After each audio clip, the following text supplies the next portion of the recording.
This is Doug with Douglas V Amateur Radio and more.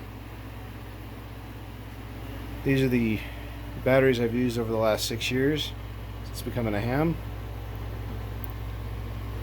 These are the two 7 amp hour SLA batteries that I started out with.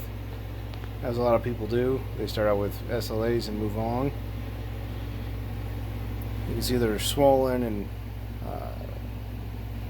misshapen.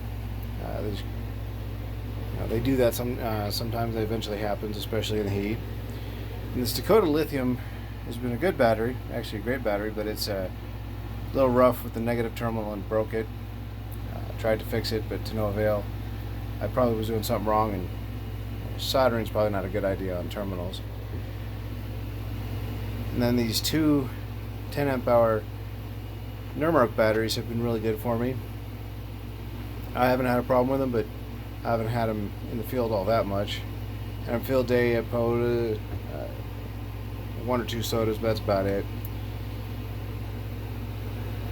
I got two 10 amp hour batteries instead of one 20 amp hour battery because I was flying and still do a lot of flying, and you're only allowed up to two 160 amp hour, or excuse me, 160 watt hour batteries. So I can have two 160 watt hour batteries on there rather than like a 320. I'm not sure on the limit as to why, but maybe someone can let us know down in the comments as to why.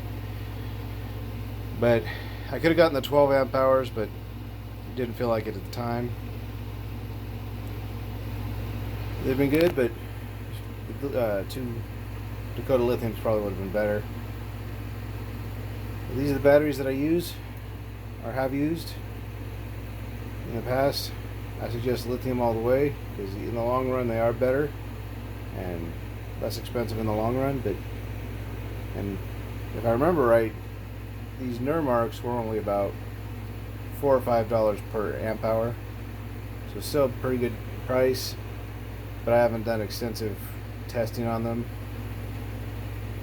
But that's about it. I do have some links to the Nermak batteries in the description.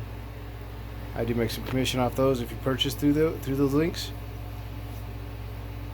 Shalom and have a great evening.